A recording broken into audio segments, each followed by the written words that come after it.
Oh, I hit the button by accident. Hi guys, it's Heather the Crochet Witch. How are you guys doing? I was like adjusting my hat because I noticed I had been wearing it all crazy looking. How are you guys doing? Sorry. It's Heather the Crochet Witch. I've already said that. Coming to you from a very frosty corner of Michigan today. Perfect day to be working on a nice big warm blanket, let me assure you. It's cold here. It's about to be it's later in the evening when I'm recording this, and I believe in the next couple hours, I'm looking at my wrist like I have a watch on. I definitely do not. I don't know why I do that all the time. All the time too. Like I'm not even, I wish I could say I was kidding, but I am not. I lost track of my sentence there. Anyway, clicking that button really threw me off. Like I was literally like this. I was like, oh, hey, I'm recording. Hey. Anywho, yeah, it's about to be like 9 degrees coming up here. Like frigid. And that's like the real temperature. So like the wind. Obviously I meant Fahrenheit, not Celsius, but yeah, frigid. So this is finally another hashtag movie and stitch video. This is my M video and N reveal video. This is my attempt to finish from last year's hashtag movie and stitch that Terry from the Yarn Joy podcast had officially started. I know Ella and some other ladies had co-founded it with her, and Ella definitely finished. A lot of people had joined in. A lot of people, I believe, finished. Heather did not yet, but I'm not giving up. So I'm going to finish this because I'm finishing projects. I am finishing blankets. So, and what I'm doing is a blanket. I know you can't see it as I'm petting it right now, but I am working on it, and we're getting this done, guys. And you guys are holding me accountable by watching along and commenting and talking about the videos with me and the blanket with me, and we're doing this. Because I wanted to do this project so bad before even the movie and stitch happened. I had this yarn before then, and I wanted to do it, and I was like, what a perfect opportunity to do it, and then didn't for a while. I mean, other things were going on, and I just wasn't a project I started. And when I did start this, I was like, perfect opportunity. And then it just kind of got pushed aside because after I skipped a week or two, then that week or two turned into a month of them, and then I got behind even further, and then that snowballed. You know how that goes. And some of you don't. Some of you are very awesome at keeping on track. And sometimes I am, and sometimes, like, if I am on track, it's great. And if I go off the path, then it really goes wrong. I'm a one or the other kind of gal. There's no like middle gray area with me. It seems like. But this one definitely went off the beaten path and got lost, and now I'm picking it back up. So my M movie didn't do very well. This isn't part of the trivia, but it didn't do very well with the critics and on Rotten Tomato, and apparently it was only like a 58% good rating. I really liked it. I'm just going to say that from the jump. My M movie was Ma, which is like one of those like odd movies. I think it is from the same director as The Help, which I know isn't like an oddity movie. It's more of like a drama movie, right? Like I haven't officially seen it, but I do know what it's about, and I've seen like trailers for it and stuff. And I know that's like a historical, like dramatic movie.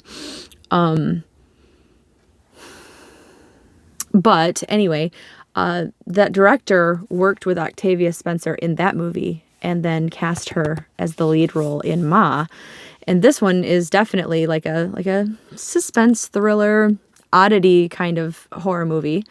But when I was looking up the trivia facts for this movie, yeah, I guess it didn't do well. Like, I think they said the Rotten Tomatoes rating was only like 58 or 54. But you know, A lot of movies that I like, to let you guys know, like, if you ever compare, like, your taste against the critics, a lot of the movies that I like don't seem to do well, like, on the national acclaim, critics acclaim, whatever you want to call it. Like, some do. Like, some movies are just classic, I think, period. But, yeah, a lot of the movies that I, like, rave about, they don't do well at all, and this is one of them. This is the same director, though. I got off track again. Either the same writer or the same creator, I believe, or producer. It's the same producer as Get Out and Halloween. I'm not sure which Halloween, because that wouldn't be... Well, the Rob Zombie directed Halloween, his version. So I don't know which version of Halloween. Guess I should have looked that up. I didn't.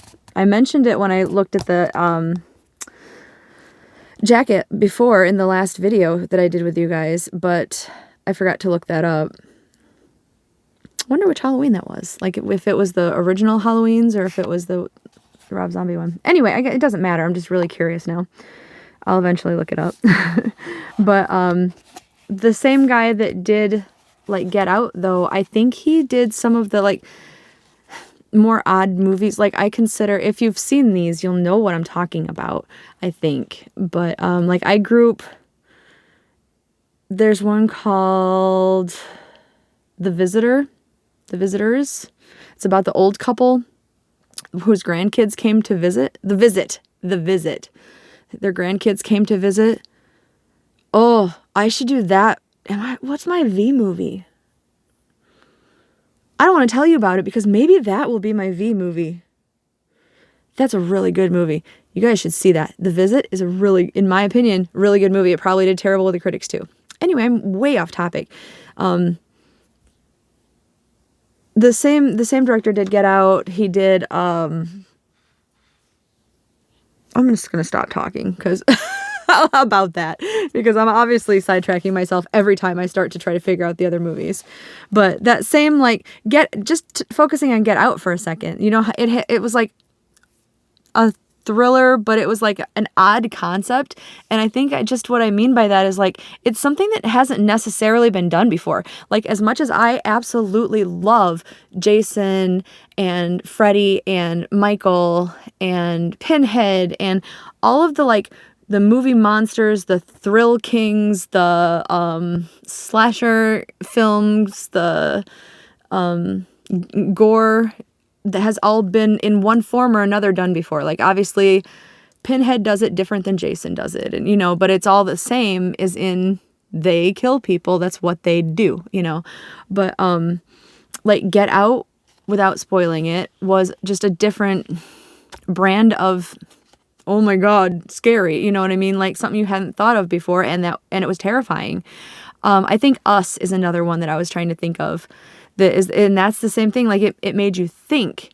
And the concept of it, at least to me, has never been really done before, and was terrifying when you actually think about it. And Ma is kind of in that genre, and I'm assuming they were all the same director, even though Get Out and Halloween is the only ones mentioned. But so to run through it really quick, like, the synopsis on the back says Sue Ann, which is Octavia Spencer, is a loner who keeps to herself in her quiet Ohio town. When she's asked by a teenager to buy some booze for her group of friends, Sue Ann offers the basement of her home for the kids to hang out and party. But there are some house rules. Somebody has to stay sober, don't curse, never go upstairs, and always call her Ma. As her hospitality starts to curdle into obsession, what began as a teenage dream turns into a terrorizing nightmare, and Ma's place goes from the best place in town to the worst place on earth.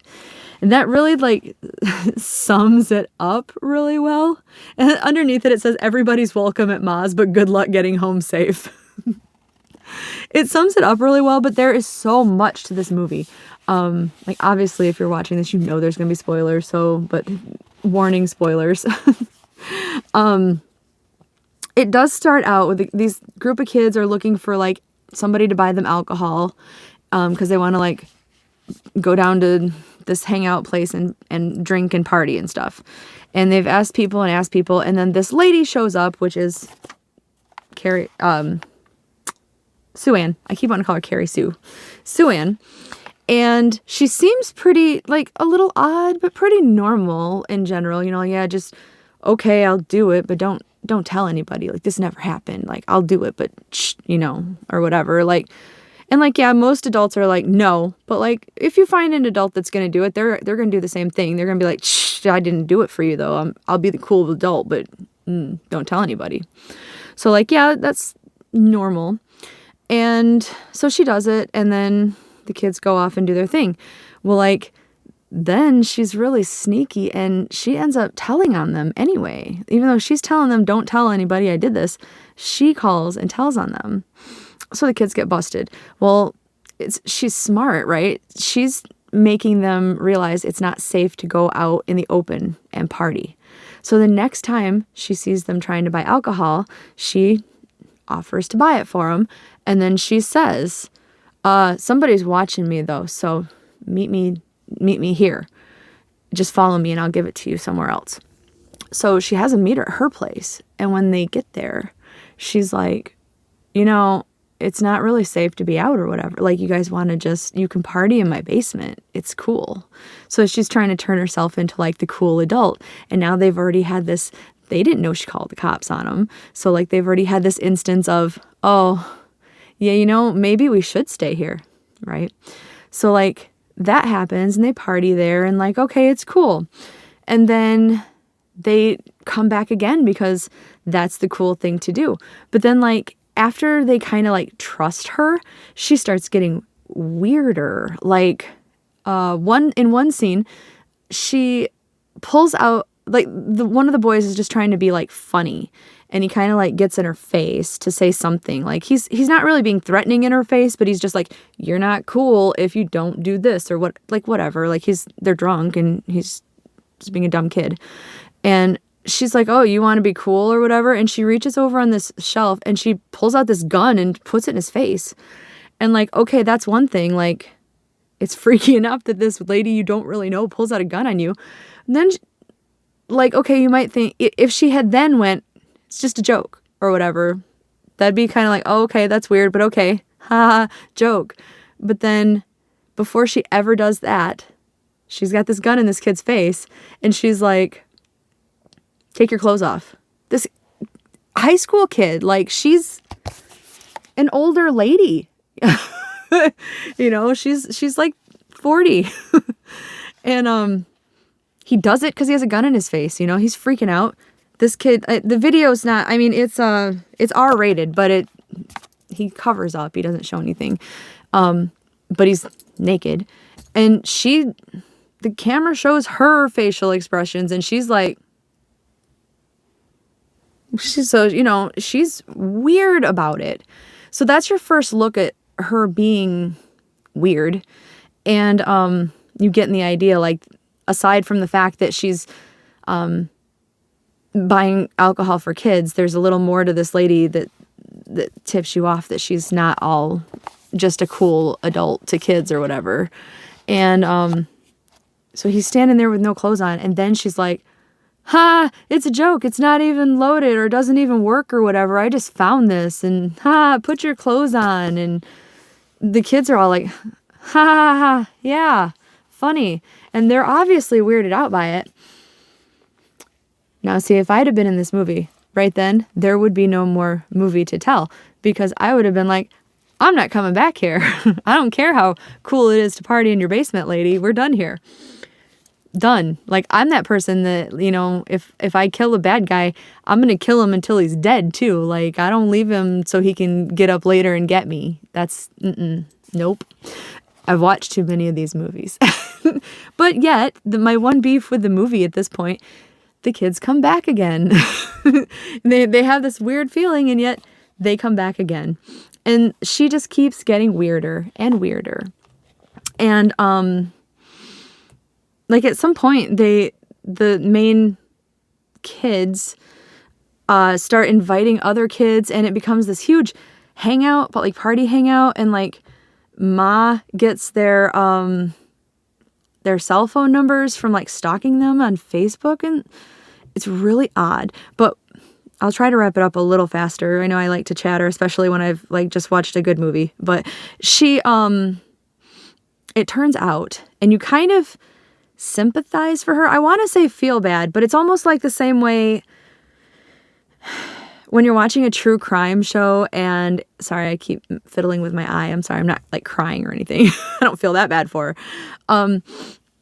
When you're watching a true crime show, let's say, and you find out that a serial killer who's done terrible things has had this like awful upbringing and was like, I don't know, tormented as a child and tortured as a child by like their parents or something.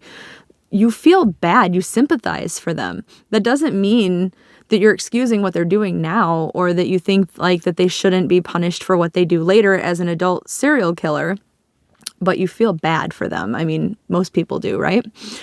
I do. I'm not going to lie. I guess at the very least makes you understand maybe why what happened, even though two people could have the same upbringing and one person becomes an outstanding member of society and one person turns into a serial killer. So like, it doesn't mean that because you've had a bad upbringing that you get to have a free pass at being a serial killer, obviously, or be mentally unstable like Ma. But you do feel sympathetic or whatever for them, like, and you find out that really bad things happened to her, not from her parents. I don't think they ever even mentioned her parents, but when she was in high school, she had a crush on this boy in high school, and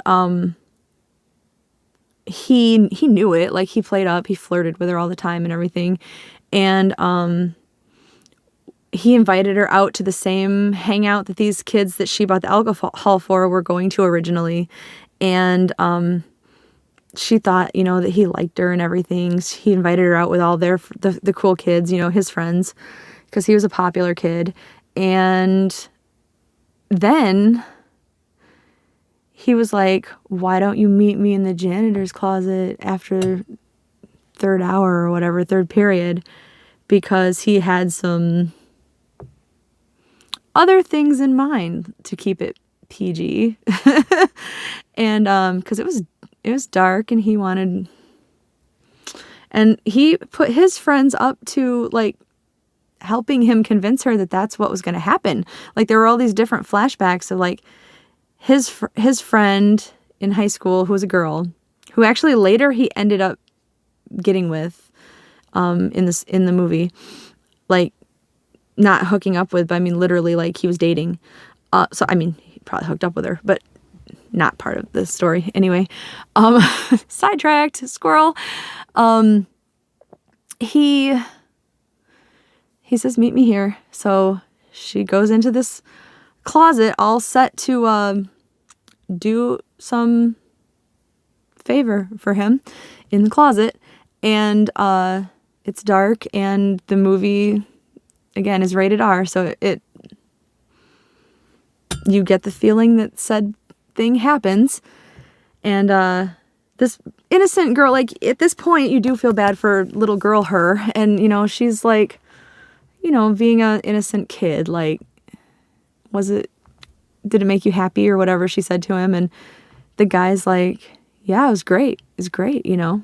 And he opens the door and they both walk out, and to her horror, the whole school is there and they're laughing at her, and amongst them is the guy that she thought she was in the closet with. And she's, oh my God, you know, and then she turns around, and in this dark closet with her is not him. So she just did this favor for somebody who wasn't, you know, and just, I could only imagine how horrible that could be. So horrible, you know. I could imagine it scarring her.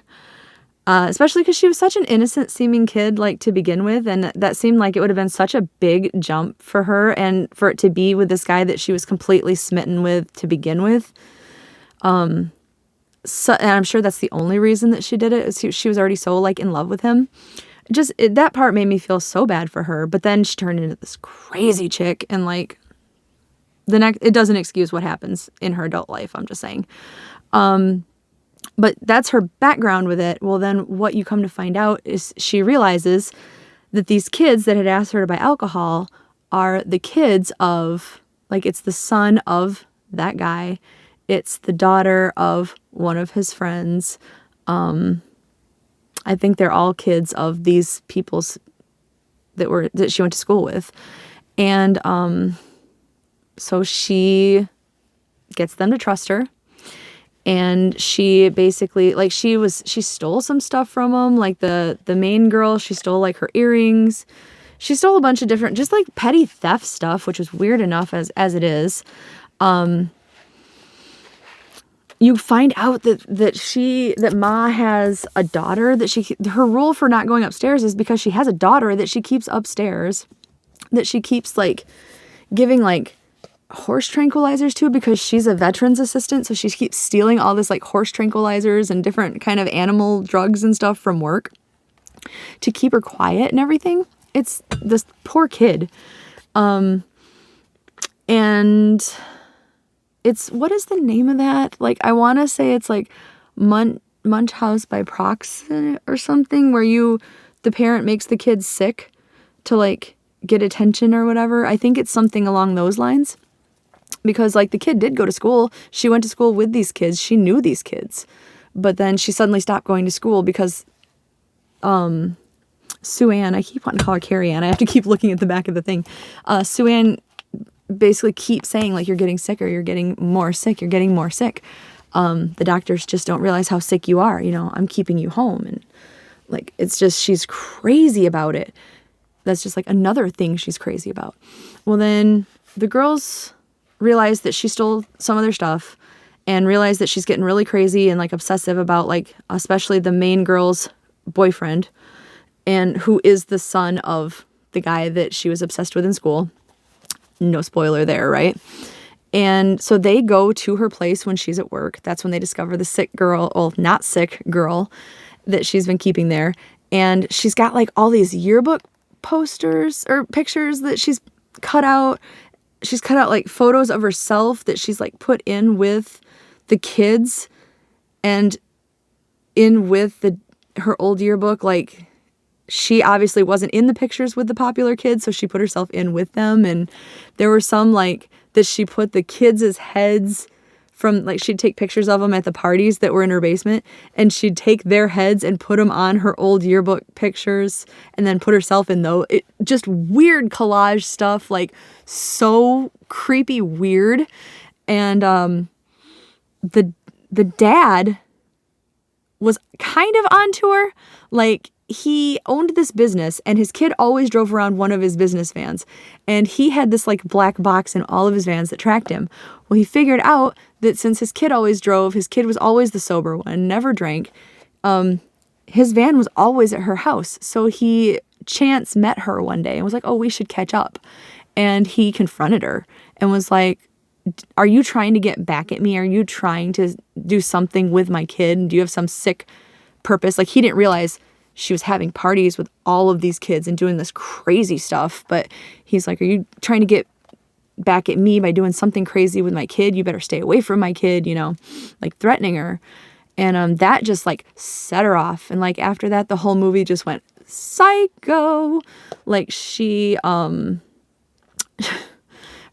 don't even know how high the body count went. Like, she went to the vet's office where she worked to get a bunch of drugs. She killed her boss, who was always yelling at her because she wasn't actually doing her job. She was always like obsessed with all these kids, or with the father, or with one of the people she went to school with, and she was on her phone on social media. So she killed her boss and put her in the kennel, in one of the dog's kennels at the vet's office. The girl from high school that got with the guy later on in life was running down the road, like jogging, and she was driving home, and she just swerved over and hit her, and kept going, just didn't bat an eye, and just murdered her, like straight murdered. So like, she killed her. She killed she killed so many people, it seemed like. She killed a cop that came to the door to find out about the kids. I think I was thinking that the body count was more because she basically got all the main group of kids like drunk again, but she drugged them, and she was doing like crazy stuff to them. Like she had them all in dog collars and then had the dog collars tied up so they couldn't move. And like the one girl, I think it was a scene from the preview actually, so it didn't surprise me, but she had like sewed her lips all shut and everything. And I thought she'd killed them. So like I think I was like adding to the body count, but they did not die. Spoiler, they didn't die. At the end of the day, because like that was pretty much getting towards the end. No, I have to spoil this for you guys, and I have to tell you because this was insane. Before she did the party thing, the lead teenage girl's mom and her had a dog. Nothing bad happened to the dog. Just wanted to point that out. He bled, but nothing bad happened. That was what I was gonna say. Was she was looking for a dog and she found him and he was crying and stuff. And she's like, "Oh my God, you're bleeding." Like I thought something bad happened to him. I was about to freak out, but he didn't. And you're kind of left like, what happened? What did she do to the dog? You know, like, but he ended up being okay. Well, she took that little black box out of the kid's van and brought it to her house since the dad had threatened her. And lo and behold, the dad showed up at her house because he said, "I'm not going to call the cops. I'm going to take care of it myself." And he showed up at her house and he was basically like, "I know he's here." And he like barged in and he's yelling for his kid to get out from wherever she's got him hiding or whatever, because he still thinks like the kid's there, just there with her. And she comes up behind the dad and like horse tranquilizes him or whatever tranquilizer it was, and brings him upstairs. And the next thing you know, like she's gonna kill him, right? Because she's crazy, and he adds to the body count. But because he treated her like a dog, she decides to. This gets a little graphic, but I'm going to try to ungraphic it for you. She cuts him. So he's gonna die. And she's got a bag, like when you get a saline drip or whatever, she's got a bag going into his other arm of the dog's blood. So she's giving him a blood transplant of dog's blood, which like,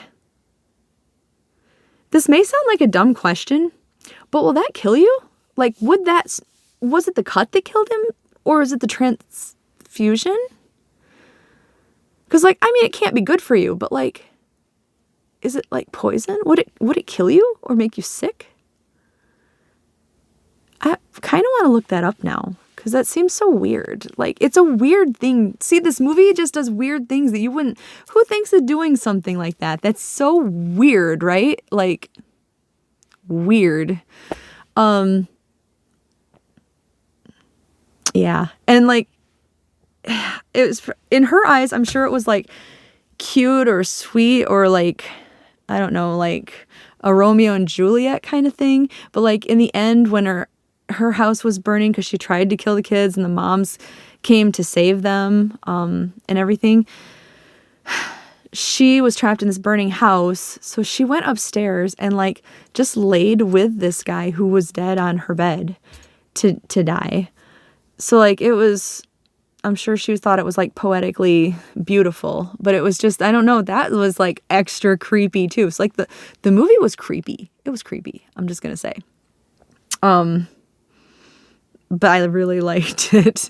I liked it because it was so weird. Like, I don't know. I like weird stuff like that.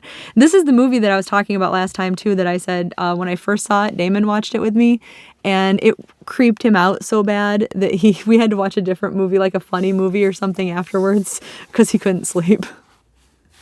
So anyway, I'm going to stop talking about this movie, but I do highly suggest it if you don't mind the fact that I spoiled everything about it too, but it's a really good movie. I liked it. I don't understand how it got such a low rating. Like, I really liked it. Anyway, that was my M movie. Oh, trivia about the movie. I'll make it real quick. There's one scene where the girls, when they snuck into the house to look for the jewelry, had like messed with these two like porcelain cats on the table. Like they were like laughing about it and shaking them and stuff. That scene was actually an homage to a similar scene from Misery. I don't remember that scene, but I mean, I believe it because like, yeah, the chick from Misery was pretty like crazy too, right? So that was one thing. And then when she first met the kids and she was walking a dog, it was a 3-legged dog in the beginning. That dog was actually owned by a veterinarian who worked in the clinic where the scenes of the movie vet clinic were shot. So that was like a real vet owned the dog from the vet clinic. I don't know. There wasn't a whole lot of trivia to look up. So, I mean, I tried to find the most interesting. And then the last one, I kind of like, it's a Heather-related trivia question. The guy that she's in love with, the character that she's in love with, his last name, and coincidentally the name on his vans in his business, is Hawkins, which directly relates to Stranger Things. You guys, somebody mentioned that everything with me is like 8 degrees of separation with Stranger Things. So there is your 8 degrees of separation. Hawkins is the guy's name. I even wrote it with a Hawkins with a heart just so I could talk about it because like Stranger Things. Anyway, so I told you it would be quick. Say I promised. That's it for Ma. I'm done with it. Sorry. On to the yarn part. If you've been sticking around this long, I apologize again. But my project that I've been working on is it's a solid granny square blanket.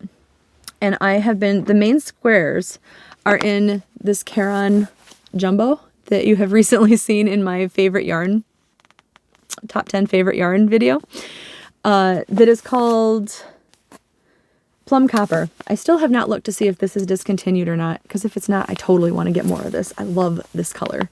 I'd gotten it on clearance at Joann's, but I don't know if it was fully clearanced out or if they were just getting rid of that batch or something. But it's this beautiful, like, everything is Halloween-y about this to me.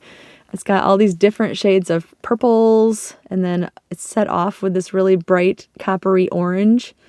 It's so pretty. I really, really love it. I got all of the ones that Joann's had at the time. And I am doing a solid granny square, which I do have a tutorial for that'll be linked down below. It is in all of my Movie and Stitch videos. I am bordering all of it with another Joann's with big twist yarn in it's a size 5, but it's not very size 5-ish, so it works out fine with this size 4 and the same size hook. But I'm bordering them with 3 different colors. One being this green, which to me is like a really like witchy green, like ghostly green, like almost like ectoplasm green. And then this purple, which you can barely see against it. There you go. You can see it there. But it's like this like really dark neon purple. It's gorgeous. And then when I do the border, if I have enough, I'm doing the border in a thicker stripe of each of these, so you'll be able to see it better there. And then this pumpkin-y orange, which I believe is either just simply called orange or pumpkin. But yeah. So I have those colors bordering it. And then the join that I'm doing is, of course, my continuous join. And I also have a tutorial for that link down below, and it is in all of these videos, the Movie and Stitch videos.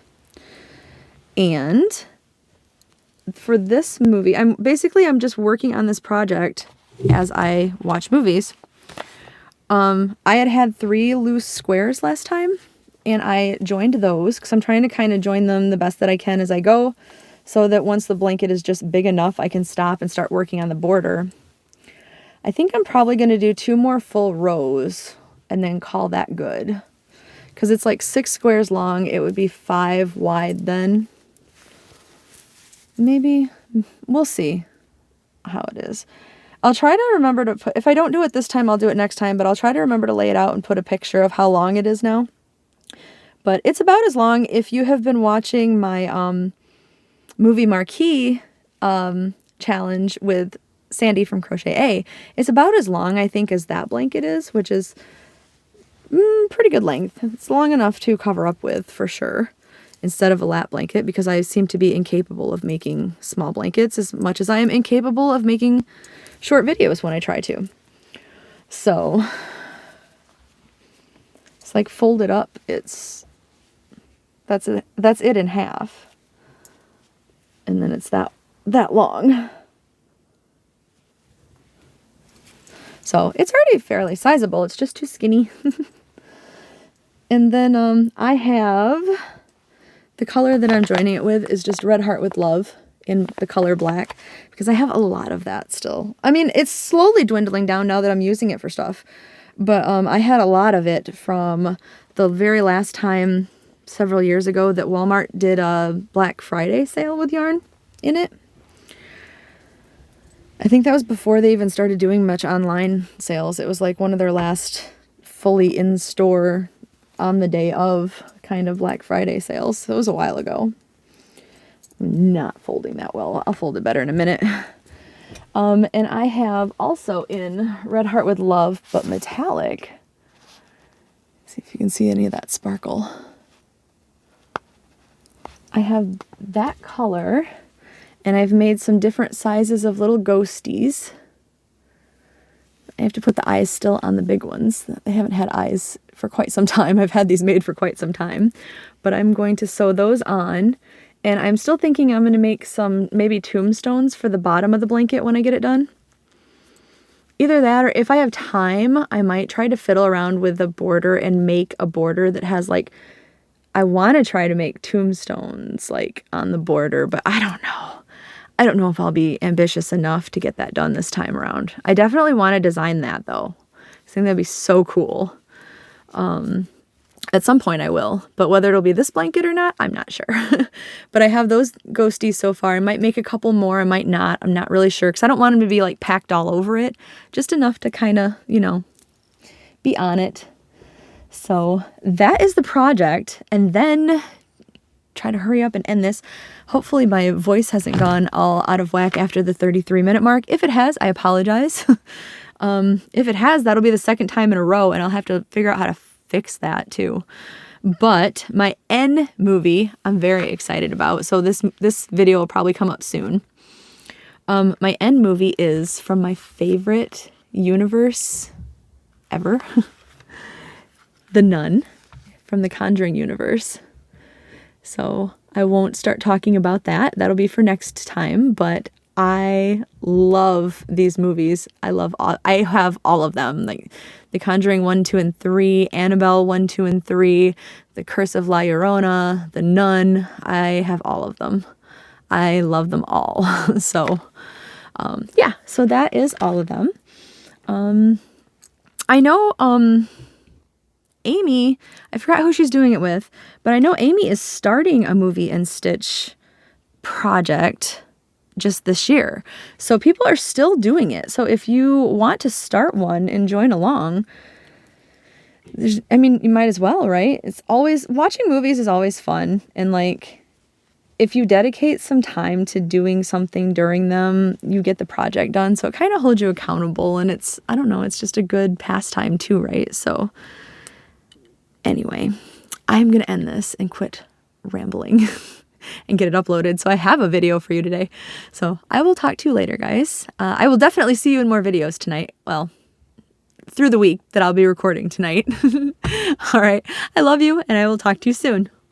Bye, guys.